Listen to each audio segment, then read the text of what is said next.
Is your firstborn starting school this year? Or maybe it's your last baby who's making the leap. Whichever it is, even though it's an exciting time, it's not easy. What on earth will you do with yourself between 9 a.m. and 3 p.m? Yeah, right. How can you be expected to concentrate at work while you wait for a phone call from school to say that something terrible's happened? What if they get picked on, or won't eat or wet themselves?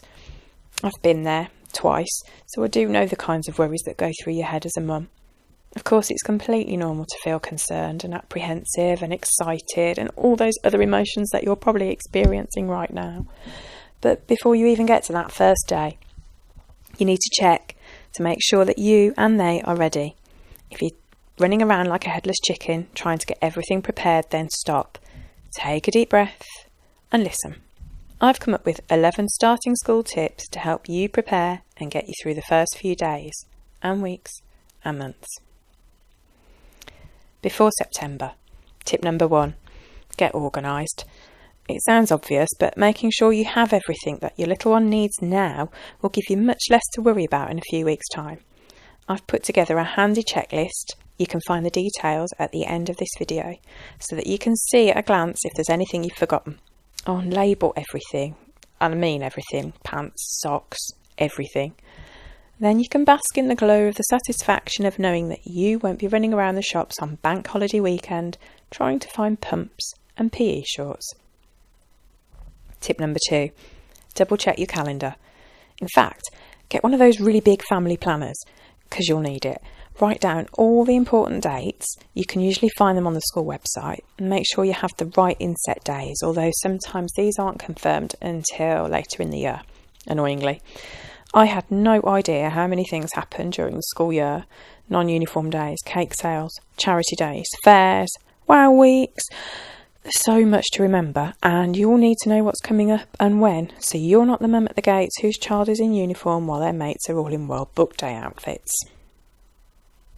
Tip number 3, check your drop-off and pick-up arrangements. Make sure you and your child know what they're doing after school, whether they're going to an after-school club or if someone different's picking them up. Find someone you can call in an emergency, just in case you get caught up somewhere, and tell your child and the school who that might be, just in case. Double check travel times to and from work or home, and then add on a bit, just to allow for traffic, particularly in the morning rush hour hell. The night before. Tip number 4, prepare, prepare, prepare. Get into the habit of preparing everything the night before. Put out uniform, book bags, lunch bags, anything else they might need the next day. We used to put a big box in the hall so that when H came home, he'd dump his coat, his bag, his shoes, his tie, and we'd know exactly where it would all be the next morning. It's probably saved us hours of searching time. Or you could get one of those clear plastic drawer sets and label each one with the days of the week, and then you can put a set of clothes in each drawer for your little one or bigger one so they know where to find everything they're going to need that day. Tip number 5, keep the routine as normal as possible. Try not to make a huge fuss about starting school in the morning, or you risk a disturbed night. It's amazing how our little ones can worry. A nice bath, bedtime story, a cuddle, and no mention of school is probably the best way. Of course, if they mention it to you, then by all means talk about it, but try to be a bit blasé. On the day itself, tip number 6, give yourself plenty of time. Make sure you set your alarm early, and if possible, grab yourself a cuppa before the kids get up. It's a big day for you too, and a few minutes contemplation time without being pestered will set you up for the day. Then, once they're up, make sure they're fed, washed and dressed in plenty of time to leave for school. Tip number 7, keep it light.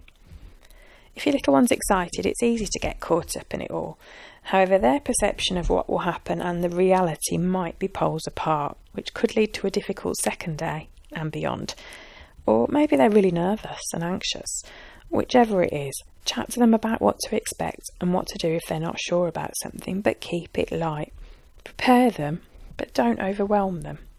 Make sure they know they can always ask a teacher for help and that they should speak up if they feel there's something wrong. If they're starting reception year, there's still a lot of playing, so make sure you tell them that too to reassure them. Tip number 8, find something for you to do. You will be totally preoccupied with wondering how they are getting on, so try to book yourself something to do. Perhaps you could meet a friend for coffee, or book a hair or nail appointment, a bit of pampering, or go to the cinema and watch a film. It won't be so easy to check your phone every 5 minutes in there. Your baby has just started school, and that's a huge deal, and you deserve a treat for getting them to this point successfully. After school. Tip number 9. Don't hound them. It's natural to want to know what they did on their first day, whether they enjoyed it, if they ate their lunch. Try not to hound them for the details straight away. They'll probably be feeling a bit overwhelmed and very tired. Let them decompress a bit first.